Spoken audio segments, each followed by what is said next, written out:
CBSE Board, Class 11, History, Chapter 3, Part 9, Audio by Renee Matthew. The switch from two-field system to three-field system created a great revolution for the farmers, and it helped them to get the maximum out of their crops also. The farmers were able to break their holdings into three fields. Okay? Three-field system. Now the explanation for what is a three-field system is given here, so please listen very carefully. They were able to plant one particular field with either wheat or rye during the season of autumn for human consumption. The second field could be used only during the spring season to raise peas, beans and lentils for human use. And of course oats and barley for the horses. So what was a skill that the farmers used here? To understand the soil? The topography of the soil will have to be understood, and they have to accordingly divide the field and plant these crops. The third part was actually still, it was fallow, and each year they rotated the use among the three fields. It was planted, the third lay just like that, it just got rotated. The same thing happened the next year, where the fallow land was used and one part was always left like that. Did you understand? Now there was a lot of improvements which took place, and immediate increase was there in the amount of food which was produced from each unit of land. Earlier it was only just two things that were produced, and now it is like so much of food was produced, and availability of food actually doubled.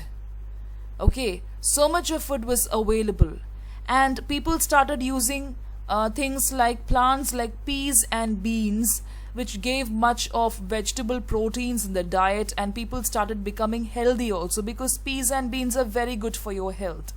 And most part of the Europeans started having or including this in their diet, and also they had better source of fodder for their animals. Fodder was given to the animals.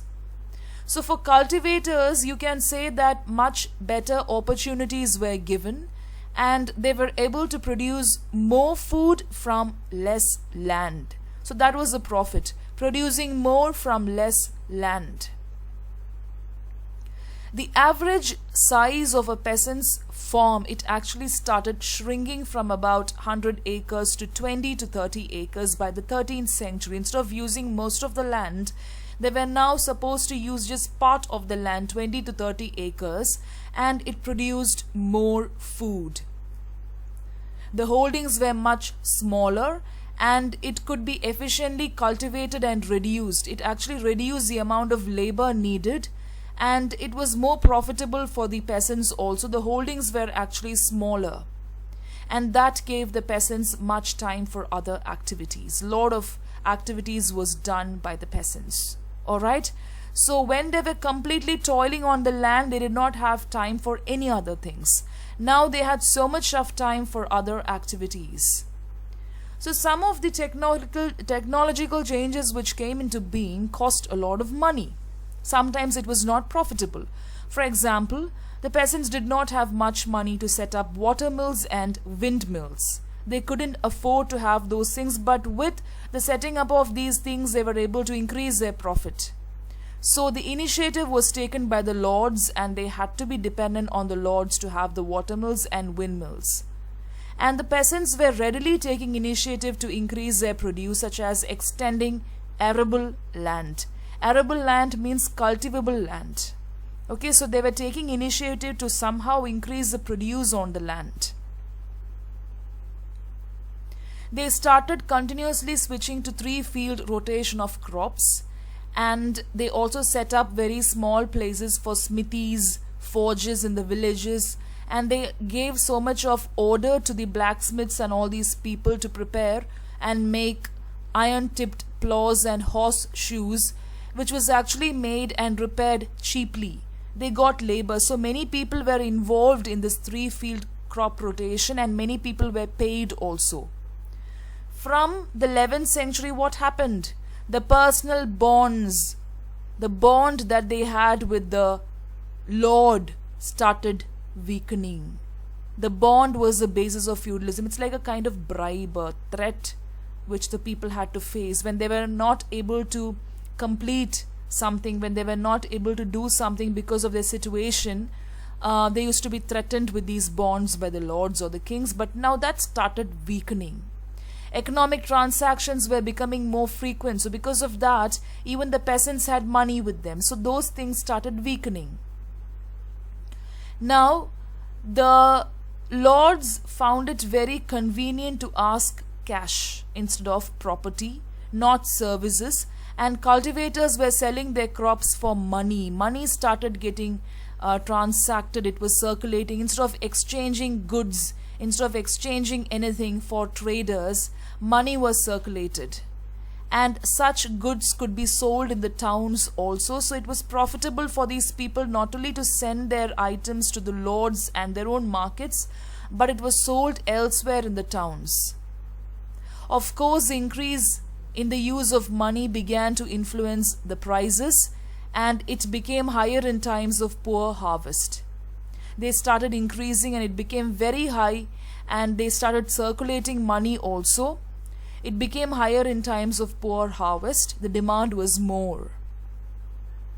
Agricultural prices actually doubled because when the harvest was low, of course the demand for the products were high, and they were able to get much profit when the cultivation was low, when the harvest was low, when the climate was not favorable. So prices doubled between 1217s and 1320s, and of course they got the profit from that.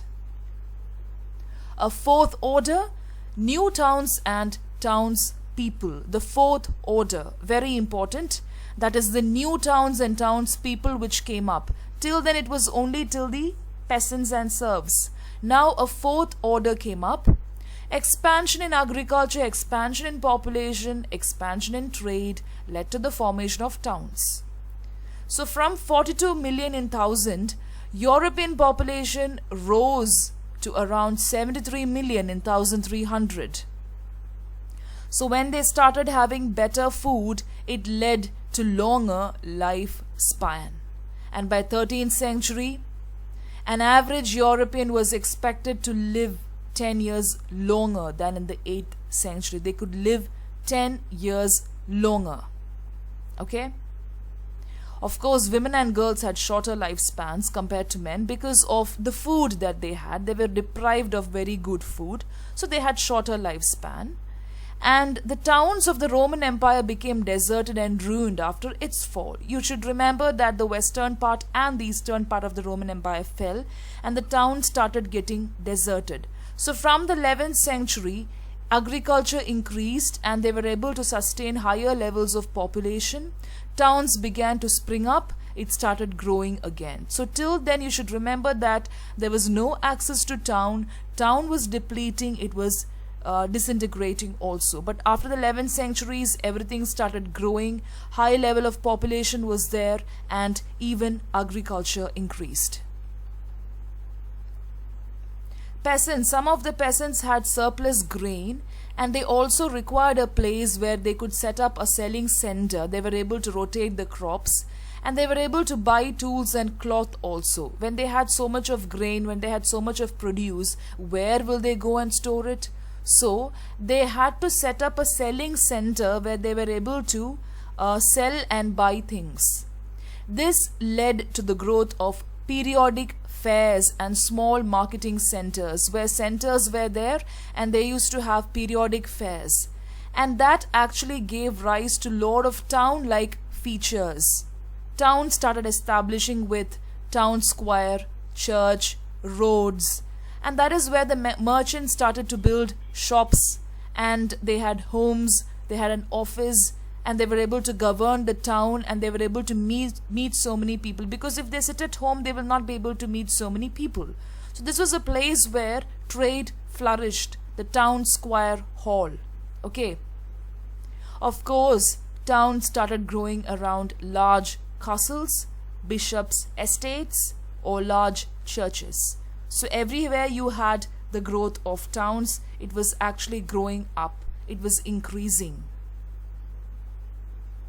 So instead of services, people paid a tax to the lords when they were supposed to go and sit in the town hall square. And the lord always owned the land on which the town stood. Of course, they will allow these people to go and have the trade. So things became slightly better for the peasants. It was not like before, but still they had to pay a tax to the lords. Instead of giving services, they had to pay a tax. So towns offered the prospect of paid work. So all work was paid, and there was a freedom from the lord's control even in your personal life, which was very dangerous. So now it is like whatever work they did, they were paid, and there was no control over the life of the people. Unnecessary control was avoided, especially for young people from peasant families, because they used to have unnecessary control, which led to so much of domestic problems and hardships. Okay? So town air, it is a feeling of town atmosphere. It makes free was a popular saying. So when you go to the town, when you enjoy the town air, everything was free. And many serfs wanted to just run away and hide in the towns. Instead of forest, now it is a town. Now if a serf managed to stay away from the lord for at least 1 year, he would become automatically free till the lord discovered him. In between, if the lord discovered him, it is not possible, but without discovering him, if he was able to manage to stay away from the lord for 1 year, then he was automatically free. So many people in the town were escaped serfs and peasants, and it was very difficult for the lords to come and search them in these towns because it was thickly populated. And they always provided unskilled labor. The labor was not very skilled. They were in the process of learning many things. The shopkeepers and merchants were numerous in number. It was so big in number. Of course, there was much need for people with specialized skills like bankers and lawyers, because when the trade increased, they could not, because time was very important, right? When trade increased. So they wanted people with skills to operate as bankers and lawyers. So bigger towns had population of about 30,000, and that formed the fourth order. The population was very high then. Okay, so look at how these people worked. The clothing was different, and they were much happier than the previous situation. They enjoyed their work, and that led to the formation of an organization which was known as the guild, because when they had extra grain, when they had extra produce, they had to go and sell it elsewhere, and that particular thing gave rise to guild system in the towns. Each craft or industry, suppose they were making clothes, suppose they were making bread, each craft was organized into a guild where so many people were working in that guild. It was an association which controlled the quality of the product, its price and its sale. So each guild was competing with one another. Suppose there was a guild system of 20 people, then they will compete with the other half. So it actually did not compromise for the quality of the product, the price and the sale. It was like small shops. It was a guild system. The guild hall was a feature of every town. It was a building for ceremonial functions also. It was huge, very huge, where heads of all the guilds met formally. So all the people from each guild used to meet formally, and they used to discuss about their improvements and progress, and a lot of competition was also there. So guards always patrolled the town walls, and people used to check if everything was going, because when more people started meeting in the town hall, definitely they will have more access to better ideas. So the guards always patrolled and made sure that everything was on check, and that nobody functioned or talked against the king. And musicians were often called to play at feast, especially in civic processions, and innkeepers were asked to look after travelers. So that was also a kind of trade which flourished, where people used to have processions, and innkeepers also had so much of money to invest and go further with it. By the 11th century, more trade routes were developed, especially with West Asia, and everything was developing. More and more trade routes developed. There were merchants from Scandinavia, and they were sailing south from North Sea, and they did this to exchange fur and hunting hawks for cloth. So hunting was done especially to exchange all these materials and cloth, especially the Scandinavian merchants. The English traders always came to sell tin. Tin was very important. And by the 12th century in France, commerce and crafts began to grow. So that was how the trade routes started developing. Once again, that was done with West Asia. Scandinavian merchants were there, English traders were there, and also in France you have the commerce and crafts which began to flourish.